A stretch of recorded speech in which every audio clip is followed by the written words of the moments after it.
Amen. So this is our next sermon series we're doing. Again, you're going to hear this a lot. It's going to be called Heart Attack. We really want to talk about heart disease and the way it affects most Americans. No, actually it does, but that's not the point of it. We've been going through the whole of 2021. We've been going through the book of Luke and looking at all these. We've kind of been putting stories together into different themes that Jesus preaching from his life, his stories from the book of Luke. This is going to be the last series we do in the book of Luke, though it's going to take a little bit of time to be able to get there. And the reason it's called Heart Attack is because Christianity is an inside-out faith. It's an inside-out religion. It's not something where you perform or behave your way into a relationship with God, but that we have this internal change and internal transformation. And too often, I think when people think about faith, when people think about Christianity, when people think about going to church, what they think about is, I have to change my behaviors. That's the first thought. I have to change my behaviors, and then maybe at one point in time, I will like my new behaviors. It's like if you've ever had a new food that your parents has tried to get you to eat, and that doesn't even stop you. You're like, well, I don't do that because I'm an adult. It's like, no, your parents will still be like, you should try some of this. It's like, I'm good. You know, like it's been 42 years. I've tried bananas. I just can't. I can't do it. I want to like them. They seem like such a great snack and potassium and all that stuff. And I'm just like, whoa, you know, so can't do it. But you think, and the same thing with the food, you go, oh, if I eat it enough, then I'll like it. It's the same thing with our faith. Oh, if I behave this way enough, maybe I'll actually want to behave that way. And that's a wrong way to think about Christianity. Christianity is starting with our inside, our internal motivations, beliefs, hopes, dreams, and thoughts being changed from the inside. And then as a reaction, our words, our actions, our lifestyle choices change as a result. Now they become lined up with what we are internally. And so that's what we're talking about. Instead of just do this, which is really never what we actually preach, we sometimes add it at the end. It is, why are we doing this? Why are we living in this particular way? And we're going to start this week with a story that we just finished a whole series on miracles, and this might feel like it fits a little bit more into the miracles series, but I think it's one of the most powerful and direct challenges to our heart, to our motivation, to our core belief system that we see in the New Testament. And it starts in the book of Luke in the New Testament, this summary, the story of the life of Jesus and the way he lived and what he taught and he called us to live. And in Luke chapter 8, verse 22, one day Jesus said to his disciples, let's cross to the other side of the lake. So they got into a boat and they started going out. As they sailed across the water, Jesus settled down for a nap. But soon a fierce storm came down on the lake. The boat was filling with water, and they were in real danger. The disciples went and woke him up, shouting, Master, Master, we're gonna drown! And when Jesus woke up, he rebuked the wind and the raging waves, and suddenly the storm stopped, and all was calm. That is an insane one verse right there. That's an insane verse. Verse 25, then he asked them, where is your faith? The disciples did not answer because they were terrified and amazed. Terrified and amazed. I think those are two pretty good words that you should have in your life when it comes to relating to Jesus. When it comes to your faith, you should be terrified and amazed at the same time. And the disciples said, who is this man? What is happening? Who are you? They asked each other. When he gives a command, even the wind and the waves obey him. Now, this is an amazing story, and one of the main reasons why it is so amazing is because most of the disciples did what? What was their job? They were fishers. Actually, it wasn't like this. It was, like it was the nets. You pull out. If you want to be a fisherman, this is the most inefficient way to be able to do that. And again, I know you might be thinking, what do you know about boats? I've heard of your reputation. You don't like boats. I'd like to clarify. Just for the record, the reason that I say I don't do great on boats is because a couple years ago I was at a bachelor party in Isla Mirada, and they're like, we're going to go on a fishing charter. And I was like, I don't do great on boats. And they're like, you won't even feel it. I felt it. And so for like 3.5 hours, I'm out on like 14 to 16 foot chop. And they're like, just look at the horizon. I'm like, this thing? Yeah, like that thing? And so I was like, even I was going to my body, I was like, stand up. And my body's like, yeah, right. So everybody's like, oh, so you don't like being on a boat? No, I don't like sitting in 14 to 16 foot chop when I have no way. I was like, could I swim? Could I? So again, but I don't know water that well. I've been out on the boat a couple times, like if we're going someplace, I'm fine. But I'm not like, like people are like, the wind is at 4 knots. And so that storm cloud is, that's going to be a direct rain. That was a sideways rain, so we don't need to worry about that one. I don't know any of that. The disciples, they knew that. These guys grew up on the water. And when Jesus says, where is your faith? I don't think he means, do you have any faith in me? I think like you lost it. Like we got on the boat with faith. Like there was Paul. No, Paul wasn't there yet. He was still being trained up by Gamaliel. We've got Bartholomew and Thomas and Peter and James and Faith and John. Like, no, that's not what we're talking about. Where is your confidence? In what have you placed your confidence and your trust? Again, when they grew up on the water, they weren't like, we should go fishing for fun. It was like, we have to fish or we starve. They grew up on the water, not on weekends, not for fun, for a living, day in and day out, just not on the Sabbath, otherwise they would get in trouble. They have seen storm after storm after storm. They know the ones you wait out. They know the ones you get trapped in, the ones that stay forever, the ones that pass over quickly. And when Jesus... they were so comfortable with fishing. It was their thing. Even, again, spoiler alert, fast forward a little bit. After Jesus is crucified, before he joins them 3 days later, what did the disciples go do? They go fishing. They go, when we don't know anything else, what do we go back to? We go back to fishing. So when we talk about fishing, again, we're not talking about leisure or leisure. We're not talking about just income. We're not talking about just, this is the thing that I grew up with my dad doing. This is the thing that they trust and have confidence in more than anything. They went fishing. It wasn't just what they were comfortable doing. It's what they were confident doing. And Jesus is just messing with them. Just messing with them.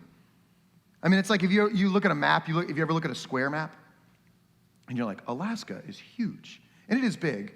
And then you're like, you look up at Iceland and Greenland, and then you're like, these are amazing. And then you see a map that it's actually properly spaced with longitude and latitude curving, and you're like, oh, things are much tinier than they actually are. And you're like, no, I know exactly where we are. I know these things for certain. I know how to get from there to there. We draw a straight line. Actually, you have to draw a curved line. You have to go around them. And so it's like, if you ever think that you're like, I know where we live, don't ever look up a Peter's projection map. That is going to mess with your head, and you're going to find out the world that you're actually been living in. Because you go, no, I'm confident. There are things that do not move. There are things that I know in my heart I can orient myself off of, and they do not change. And for the disciples, one of the things they knew that they could orient their lives off of, I know how to be in a boat. I know how to go from here to there in a boat. I know fishing, I know water, I know wind, I know waves, I know. When Jesus has died, when I've given my life up to do these kind of things, and I don't know where I'm going, and I'm wandering around, if I want to go back to the thing that I know, I go back to fishing. So what is your fishing? What is the thing upon which, when Jesus says, where is your faith? Or let me ask it in this way. In what have you placed your confident assurance? In what have you placed your confident assurance? Is it money? Now, again, we say that and we go, people are like, no, I don't trust money. Money goes up and down. That's why you need multiple streams of income. You need to be having a little bit of Bitcoin. You need a little bit here. You need a side hustle. And it's like, oh yeah, sounds like you're not invested or interested in the security of money at all. Now, is there anything wrong with investing or doing all that kind of stuff? Absolutely not. But if you know, no, I have to have financial security or I have nothing, then that might be your answer to the question, where is your faith? What about intelligence? What about the ability to figure it all out? This is a big thing for us right now, right? Because everything that's posted on the internet says what? Do your own research. You should do your own research. Trust in your intelligence over the intelligence of people who have done anything else. Trust your intelligence, which again, by the way, Googling or checking a website that you like over a website that you don't like is not doing your own research. Doing your own research involves going out, finding 60 to 70 to 150 people, doing a long-term study with them, having placebo, having a hypothesis, having a control group and an experiment group, then analyzing all the data. That's doing your own research. Googling in Bing instead of Google, or searching instead of Bing instead of Google is not doing your own research. But we trust, I found this article that explains, because why? Because we trust ourselves and our intelligence. This is a big thing for me. And when I was a kid, we lived for a couple years in St. Petersburg, Florida. It's still a gorgeous home, but I'm hoping it's like there's some legally binding thing where we never quite sold it, and like one of the kids can inherit it. But it's this gorgeous house in downtown St. Pete, and has a little like a front porch is screened in, and then like steps that you step down. And we used to hang Christmas lights off. I mean, we moved when I was 8, so I might have been like 5 or 6, and I just have this memory of like finding like a little flake of like the outside, because like, okay, so you guys have your fancy schmancy LED lights that like, like correspond to music, and it's like, when I was growing up, we were like, hey, here's a bulb, let's paint it. Like that'll be safe, that won't catch on fire. And one of the flakes came off, and I was like, now begins my investigation into the real meaning of Christmas.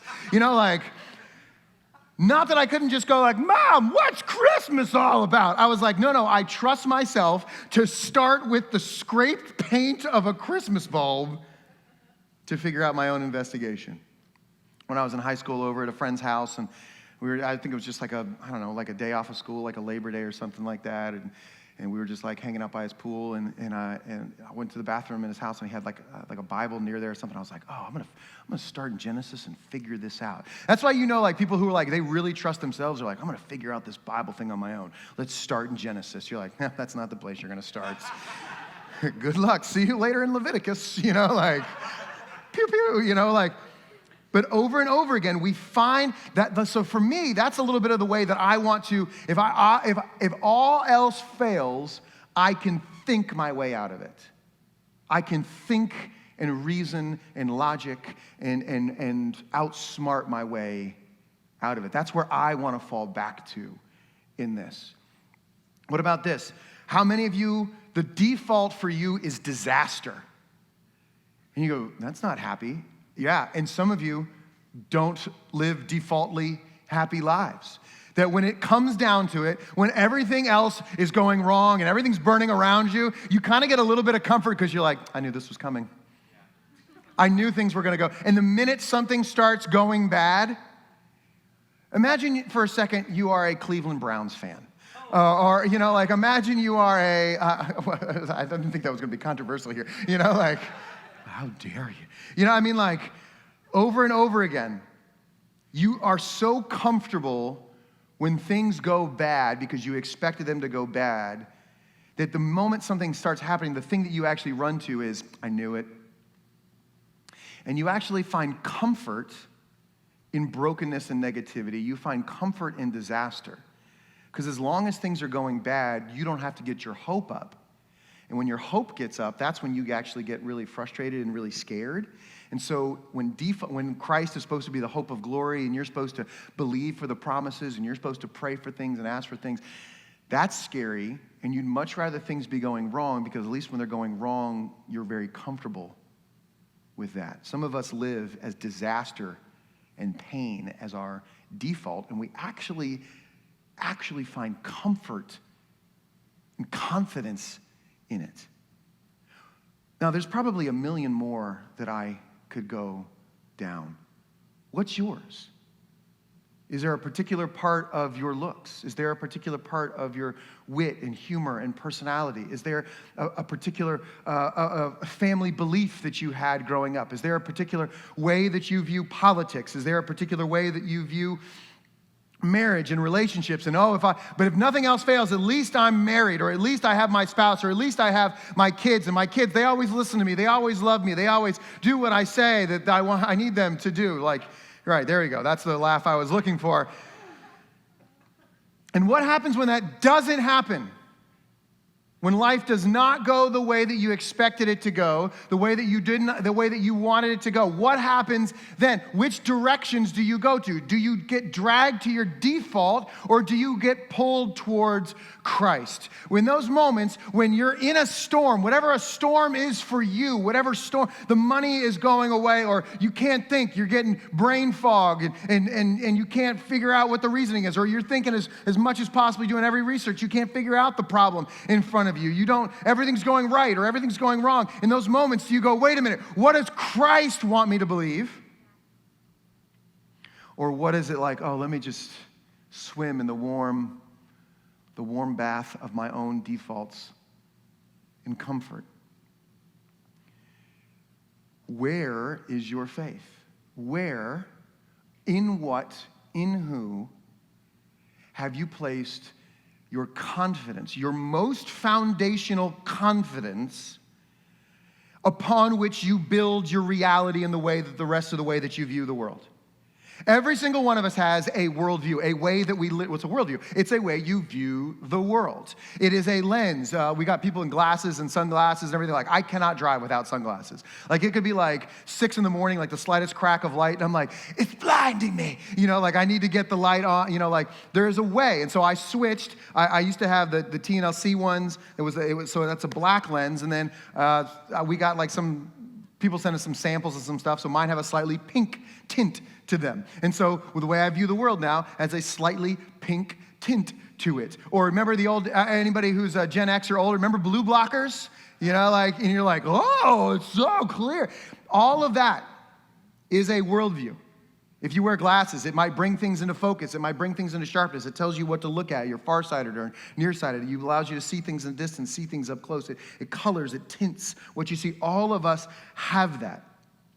So the question becomes, what is the primary lens, the first lens, the closest lens on your worldview, and is it Christ? Because so that this is a part about the heart attack, you have to be active in making sure that it is actually the thing that you first see the world through. Not I'm just a pessimist, I'm an optimist, I'm an introvert, I'm an extrovert, I'm a ENJT, QR, LMNOP, I don't know all the Myers-Briggs letters. I'm an Enneagram, purple, I'm a this or that, and all these kind of things. Or do you say, I am who Christ says I am first? And in some ways of your personality, that is going to confirm. And in some part, you're going to be confronted. Good. And this is why Jesus, didn't you know he did this on purpose? Don't you know he on purpose, he either caused the storm or was like, God, you're going to do a storm? Can I get a weather report? Great, okay, let's go. Guys, let's go on the boat. I think it looks nice.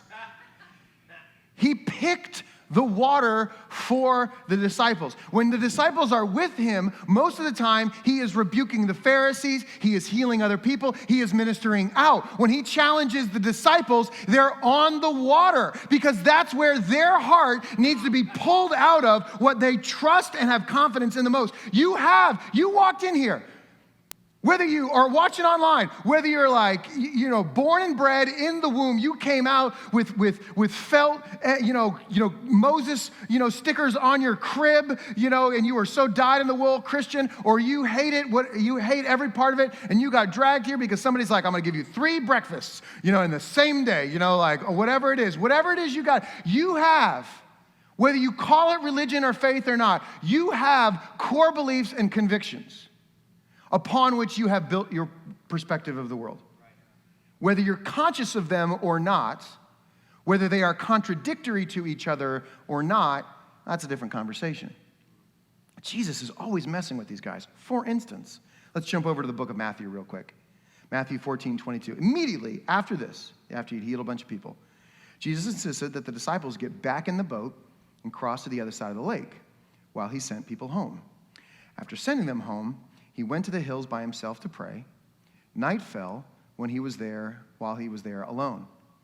Now, meanwhile, the disciples were in trouble far away from land, for a strong wind had risen, and they were fighting heavy waves.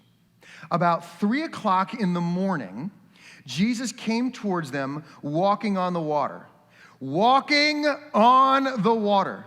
When the disciples saw him walking on the water, they were terrified. In their fear, they cried out, "It's a ghost!" Now again, Matthew is Matthew's account. He was there. Mark is Peter's account. John is John's account. And Luke is the Apostle Paul's oversight of all of these stories.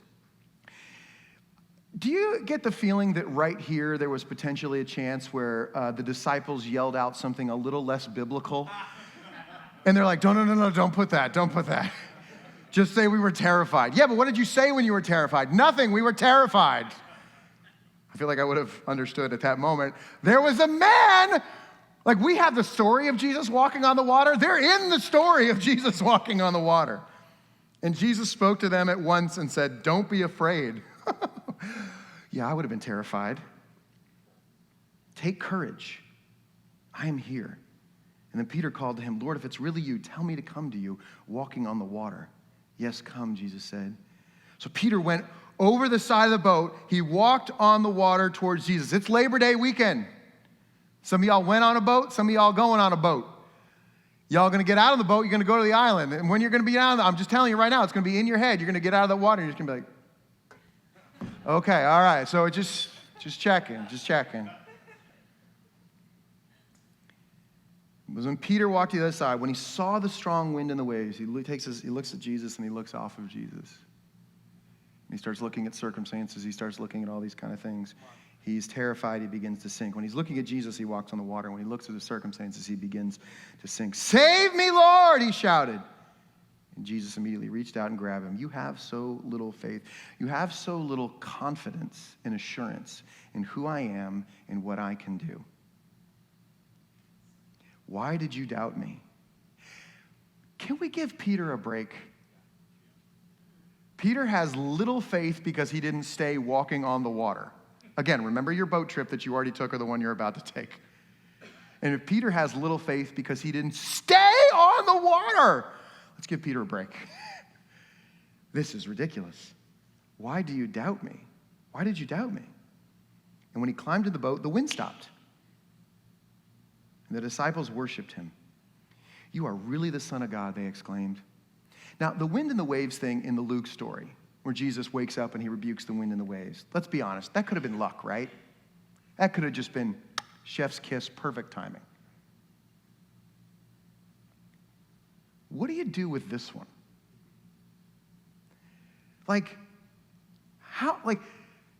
Jesus insisted the disciples get back on the boat, cross to the other side of the lake while he sent the people home. Do you think he knew then what he was going to do?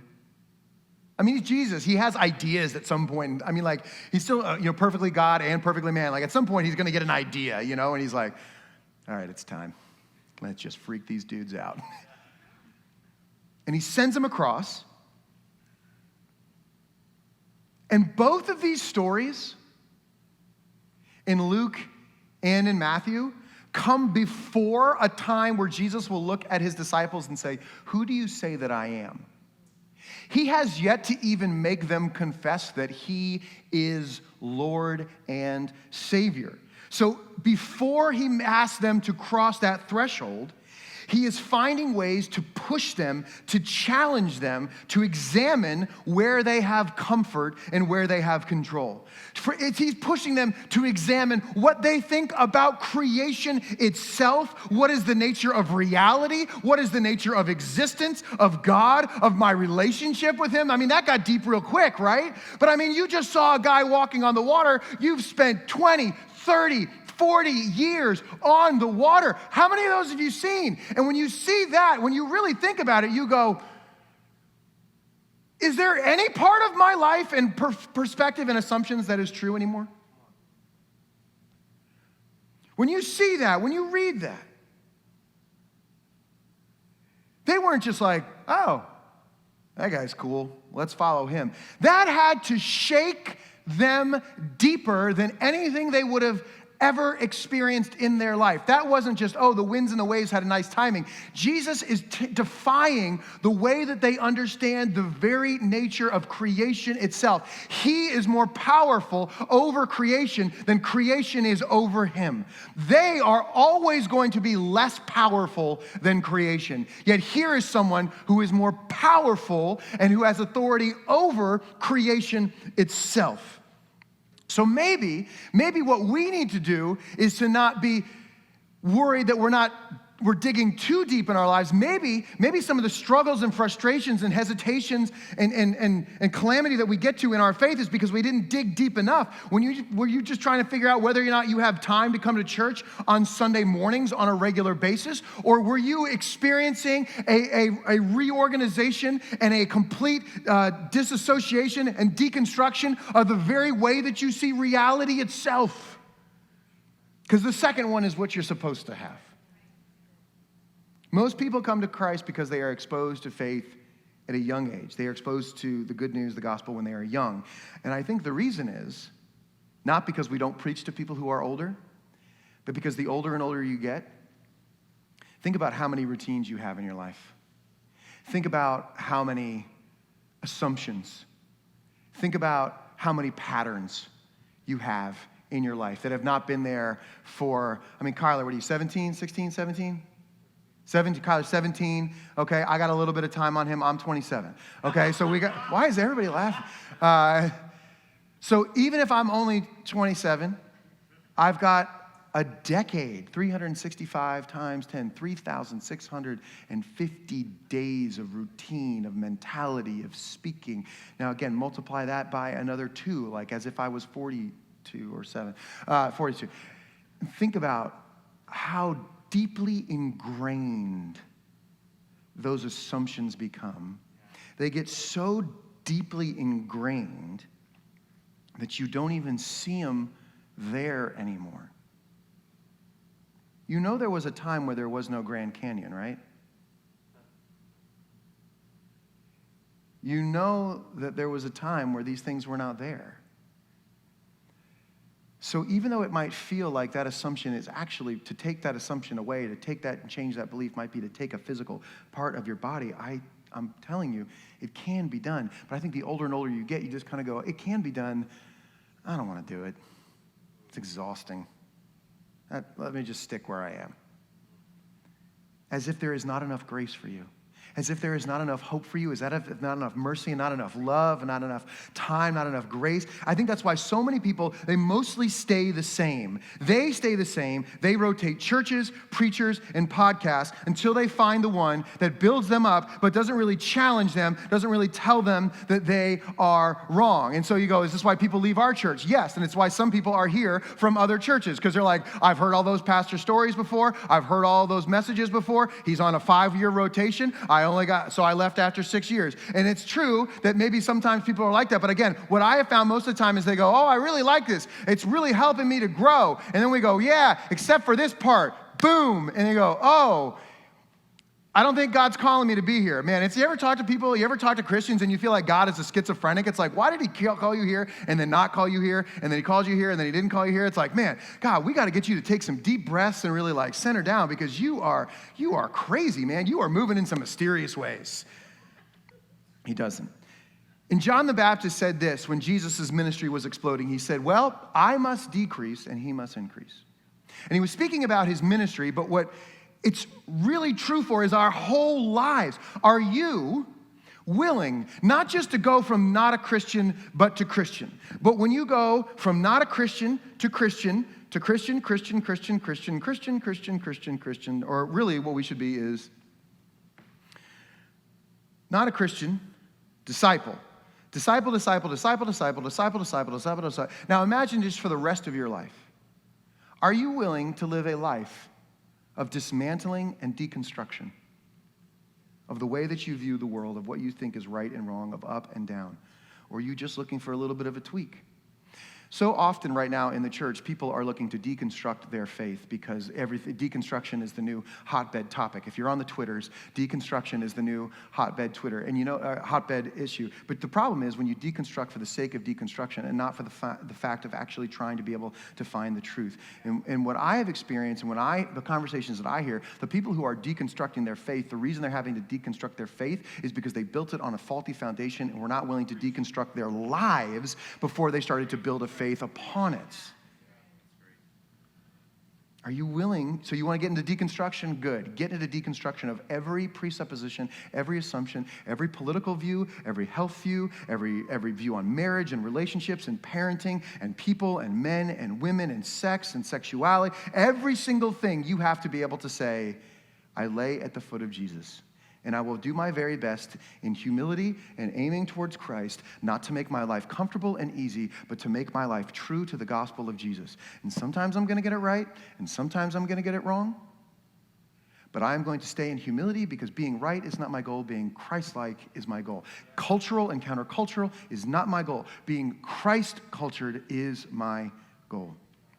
And the danger is when you take whatever your confidence thing is, whatever your ultimate trust thing is, and then you add for God on it. Oh, I'm going to earn all this money. I'm going to burn out. I'm not going to see my family. I'm doing all this kind of stuff, but I'm going to tithe it, so I'm doing it for God. Oh, man, the intelligence, I'm reading all these books and doing all this kind of stuff. I'm doing all the apologetics research, never actually evangelizing, only doing all the apologetics research. I'm constructing and deconstructing and doing all these kind of stuff, and I'm doing it for God. Right, not so you're staying in your little cocoon where you don't have to actually apply your faith at all. Or disaster, it's like, oh, yeah, I'm believing the worst because, we're going to, on this side of the world, we're going to have trouble, and Jesus is doing this, so I don't want to get my hopes up too much, so I'm never disappointed. As if, no, all that's doing is moving trust and confidence. Where is your faith? The location, the person, the thing that you have placed your ultimate confidence and trust in reality, and going, Jesus, you tried, let me do this now. And you got to two-strap that backpack. Living for Christ and being a Christian requires faith, a confident assurance in the thing that you cannot completely and totally see. But so does every other way of living. No, I believe in science. Most of the time, I believe in science too. But science is now being turned into religion. Oh, we can understand everything. Oh, sure we can. Where did all the particles from the Big Bang came from? We've turned science into religion, or we turn this, our own intelligence into religion, our own earning power into religion, our own feelings into religion, our own thoughts into our religion. And so to be able to say that, no, I don't live my life on a confident trust in what I can't see. Yes, everybody does. The thing is, Christians are trying to be very active about knowing what that is, pushing towards it, and being intentional about developing it, rather than being developed by the wind and the waves of culture and society all around us. We all live in that. But so what we're trying to do is to trust that there is a God who created the universe, and that man, instead of obeying and trusting that God, decided to rebel and wanted God to follow man rather than the right way, which was for man to follow God. And that choice of God trying to get God to follow man rather than man to follow God led us to human history. Man, why is everything so bad? Man trying to get God to follow him rather than man following God. But instead of letting mankind live in futility forever, God sent a part of his son, himself. He sent one of his, in three persons, his son, so that we could live a life as it is supposed to be lived, and to pay a debt of discipline that we acquire when we live in such a way that we're trying to get God to follow us rather than us to be able to follow God. And that impossible fracture between us and God can be set right. And because it can be set right, the fracture that's internal can be set right. Then we can begin to live right out of that, internal to external. Otherwise, again, here's another Labor Day analogy for you. Take the biggest beach ball that you have and just try to keep it below the water. When you try to do actions before motivations, it's like trying to keep the beach ball below the water. Eventually, it's going to slip up. And you're going to get so exhausted, you just either stab the beach ball or you give up and even trying to do this. And the way to be able to get this impossible thing to be set right is that we trust in Christ alone. We put our hope, our confident assurance in the thing that we cannot see, not in the way that the universe was made, not in quarks and entropy and aliens out there, or bounce back theory and all this kind of stuff. We put it in a God creator of the universe. And if we can choose to admit that what he did is greater than anything that we could have done, that our being made right with him depends on his effort, his work, his victory, and the confession that I can't do what is needed to be done, then salvation comes. And what a actual giant deconstruction of our lives that really is. It's a bigger difference than almost every way that we have been raised to think in our modern Western mindsets. But oh, so worth it to do, because the grace and mercy and love of God is greater than anything we could have imagined. The disciples went and woke him up, shouting, "Master, we're going to drown." When Jesus woke up, he rebuked the wind and the raging waves, and suddenly the storm stopped and all was calm. And then he asked, "Where is your faith? In what do you have confident assurance in that you can't prove, but you've chosen to trust?" The disciples were terrified and amazed. "Who is this man?" they asked him. "When he gives a command, even the wind and the waves obey him."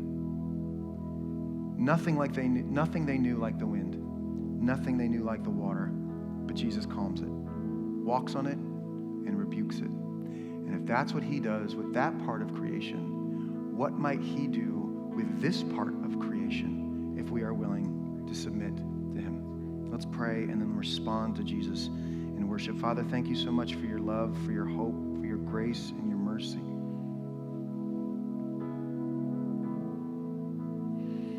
God, I pray for those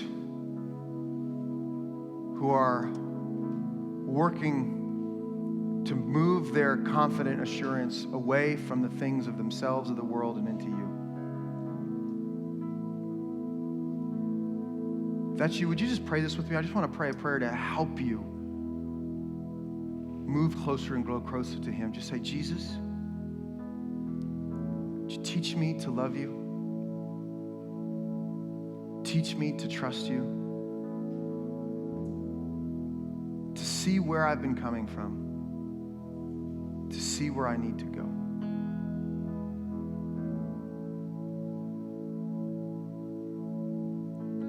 And Father, I pray for all of us who know that we belong to you,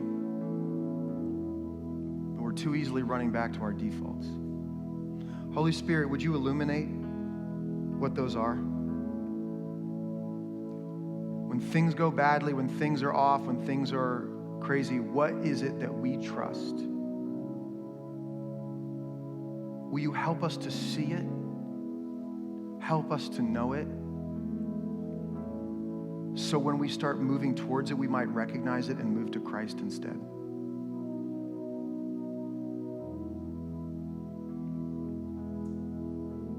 Pray this in Jesus' name. Amen.